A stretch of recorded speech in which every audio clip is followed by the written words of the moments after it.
My name is DJ Hudson, and I am a graduate of Vanderbilt Divinity School, and I am also a community organizer. And I currently work for an organization called Sister Reach based out of Memphis, where we support women and girls to make the healthy choices that they need and want to have the families that they would like to have. A big part of my work as an activist is about really lifting up people's real lived experiences.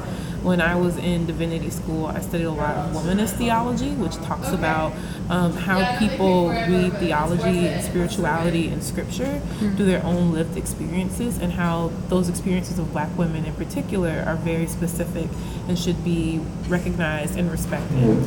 Zora Neale Hurston has always been somebody who's really, really inspired me and has really inspired my work.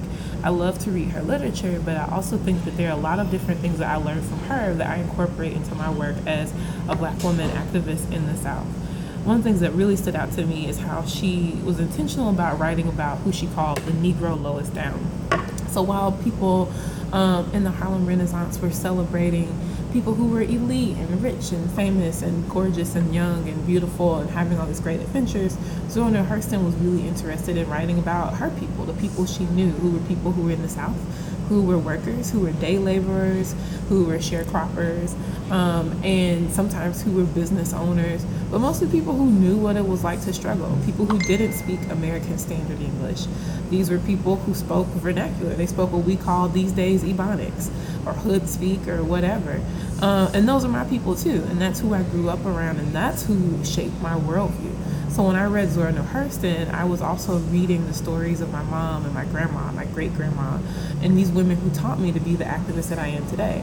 And for me, what activism and specifically community organizing is all about is about what we call grassroots movement building, where we go from the root, from the so-called Negro lowest down, the people who are at the bottom, the very bottom of oppression, and we ask them what they want. We ask them about the world that they want to see. We ask them about the kind of change that they feel comfortable with. And my job as an organizer is not to lead the way and to be the shining star, this hero.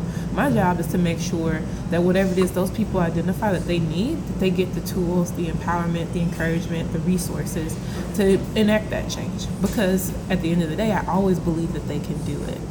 And I think Zora Neale Hurston's writing and work was really about how much brilliance and power there was in these people and in their words and in their living and their culture, which is why she documented it so closely, because she understood it as powerful.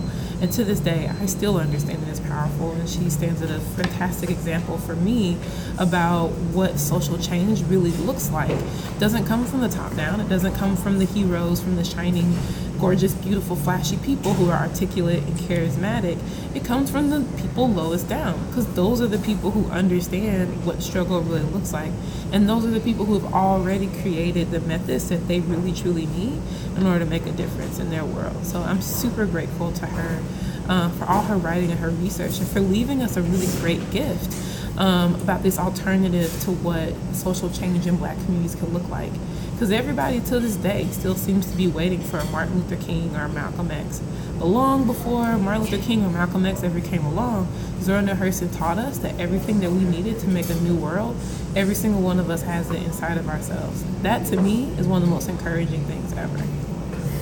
Thank you. Mm-hmm.